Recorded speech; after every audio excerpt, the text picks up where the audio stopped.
ਤੁਹਾਨੂੰ ਇੱਕ ਨੇਕੀ ਗੋਰਿਆਂ ਦੀ ਦੱਸੀ ਜਾਂਦੀ ਹੈ ਨਾ ਕਿ ਭਾਈ ਉਹ ਪੈਟਰੋਲ ਪੰਪਾਂ ਤੇ ਕੋਈ ਬੰਦਾ ਵੀ ਨਹੀਂ ਹੁੰਦਾ ਤੇ ਆਪ ਪੈਟਰੋਲ ਪਵਾਉਂਦੇ ਨੇ, ਫੇਰ ਵੀ ਚੋਰੀ ਨਹੀਂ ਕਰਦੇ। ਤੇ ਇਹ ਮੈਂ ਨਾ ਰਾਤੀ ਪੈਟਰੋਲ ਪਵਾਇਆ ਸੀ ਤੇ ਨਾਲ ਹੀ ਮੈਂ ਆਰਡਰ ਚੁੱਕਣਾ ਸੀ ਉਸੇ ਪੈਟਰੋਲ ਪੰਪ ਤੇ। ਮੈਂ ਆਰਡਰ ਚੁੱਕਿਆ ਤੇ ਮੇਰੇ ਜ਼ੇਨ 'ਚ ਹੀ ਨਹੀਂ ਰਿਹਾ ਪੈਸੇ ਉਹਨੂੰ ਕਹਿਣਾ ਕੱਟ ਲੈ, ਤੇ ਉਹਨੇ ਵੀ ਨਹੀਂ ਕੱਟੇ। ਉਹਨੇ ਵੀ ਨਹੀਂ ਮੈਨੂੰ ਕਿਹਾ ਪੈਸੇ ਪੇ ਕਰ। 45 ਪਾਉਂਡ ਦਾ ਪੈਟਰੋਲ ਸੀ, 35 ਜੁਰਮਾਨਾ ਆ ਗਿਆ। ਤੇ ਇਹ ਕੀ ਹੈ? ਇਹ ਇੰਤਜ਼ਾਮੀਆ ਦਾ ਨਾਲ ਇਹਦਾ ਤਲਕ ਹੈ, ਇਹਦਾ ਇਮਾਨਦਾਰੀ ਨਾਲ ਕੋਈ ਤਲਕ ਨਹੀਂ। ਜਦੋਂ ਆਟੋਮੈਟਿਕਲੀ ਜੁਰਮਾਨਾ ਆਈ ਜਾਣਾ ਤੇ ਕਿਸੇ ਨੇ ਪੈਟਰੋਲ ਕਿਉਂ ਚੋਰੀ ਕਰਨਾ? ਉਹਨਾਂ ਮੇਰੀ ਗੱਡੀ ਦੀ ਫੋਟੋ ਵੀ ਕੈਮਰੇ 'ਚ ਖਿੱਚ ਕੇ ਘੱਲ ਦਿੱਤੀ ਹੈ।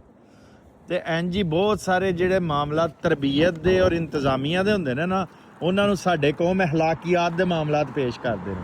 ਮਸਲਨ ਟ੍ਰੈਫਿਕ ਦੇ ਕਵਾਨੀਨ ਫਾਲੋ ਕਰਦੇ ਨੇ ਨਾ, ਚਾਹੁੰਦੇ ਨੇ ਕਿੱਡੇ ਗੋਰੇ ਅੱਛੇ ਨੇ, ਟ੍ਰੈਫਿਕ ਦੇ ਕਵਾਨੀਨ ਫਾਲੋ ਕਰਦੇ ਨੇ। ਹਾਲਾਂਕਿ ਇਹ ਤਰਬੀਅਤ ਦਾ ਮਸਲਾ ਹੈ। ਪਾਕਿਸਤਾਨ ਵਿੱਚ ਕਿਸੇ ਨੂੰ ਟ੍ਰੈਫਿਕ ਦੇ ਕਵਾਨੀਨ ਸਹਾਏ ਨਹੀਂ ਗਏ ਤੇ ਕਿਸੇ ਨੇ ਉਹਨਾਂ ਦੀ ਪੈਰਵੀ ਕਿਉਂ ਕਰਨੀ ਹੈ? ਕਿਉਂਕਿ ਗੁਲਾਮ ਇਹ ਦੱਸਦੇ ਨੇ ਕਿ ਸਾਡੇ ਅਮਾਲ ਬੁਰੇ ਨੇ, ਅਸੀਂ ਤਾਂ ਪਿੱਛੇ ਰਹਿ ਗਏ ਹਾਂ।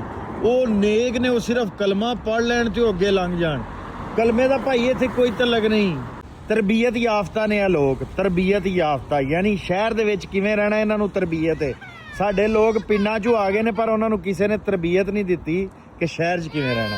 ਇਹਨਾਂ ਨੂੰ 750 ਸਵਾਲ ਨੇ ਜਿਹੜੇ ਸਹਾਏ ਜਾਂਦੇ ਨੇ ਟ੍ਰੈਫਿਕ ਦੇ ਕਵਾਨੀਨ ਦੇ।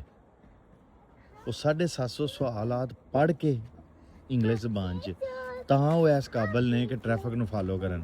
ਮੈਨੂੰ ਦੱਸੋ ਪਾਕਿਸਤਾਨ 'ਚ ਟ੍ਰੈਫਿਕ ਦੇ ਕਵਾਨੀਨ ਸਹਾਉਣ ਵਾਸਤੇ ਕਿਹਨੂੰ 750 ਸਵਾਲ ਸਹਾਏ ਗਏ ਨੇ ਤੇ ਫਿਰ ਉਹਨੇ ਉਹਦੇ ਤੇ ਅਮਲ ਨਹੀਂ ਕੀਤਾ? ਜਦੋਂ ਤੁਸੀਂ ਲੋਕਾਂ ਨੂੰ ਸਹਾਇਆ ਹੀ ਕੁਛ ਨਹੀਂ ਤੇ ਤੁਸੀਂ ਇਹ ਕਿਉਂ ਕਹਿ ਰਹੇ ਹੋ ਕਿ ਉਹ ਅਮਲ ਕਿਉਂ ਨਹੀਂ ਕਰ ਅਮਲ ਨਹੀਂ ਕਰਦੇ? ਜੀ ਸਾਡੇ ਲੋਕ ਬੁਰੇ। ਲੋਕਾਂ 'ਚ ਮਸਲਾ ਨਹੀਂ ਹੁੰਦਾ, ਉਹਨਾਂ ਨੂੰ ਤਰਬੀਅਤ ਦੇਣੀ ਹੁੰਦੀ ਹੈ। ਔਰ ਤਰਬੀਅਤ ਜਿਹਨੇ ਦੇਣੀ ਹੈ ਨਾ, ਉਹ ਅੰਗਰੇਜ਼ੀ ਦੌਰ ਦਾ ਅੰਗਰੇਜ਼ੀ ਮਾਫੀਆ ਹੈ। ਉਹਨਾਂ ਨੇ ਪਾਕਿਸਤਾਨ ਨੂੰ ਲੁੱਟ ਕੇ ਬਾਹਰ ਟੁਰ ਜਾਣਾ, ਉਹਨਾਂ ਦੇ ਬੱਚੇ ਬਾਹਰ ਨੇ, ਉਹ ਪੜ੍ਹਦੇ ਇੰਗਲਿਸ਼ 'ਚ ਨੇ। ਉਹਨਾਂ ਨੇ ਕਿਉਂ ਤੁਹਾਨੂੰ ਤਰਬੀਅਤ ਦੇਣੀ ਹੈ? ਤੇ ਆਪਣੀ ਕੌਮ ਨੂੰ ਜਿਹੜੇ ਲੋਕ ਬੁਰਾ ਕਹਿੰਦੇ ਨੇ, ਸਮਝੋ ਦੁਸ਼ਮਣ ਨੇ।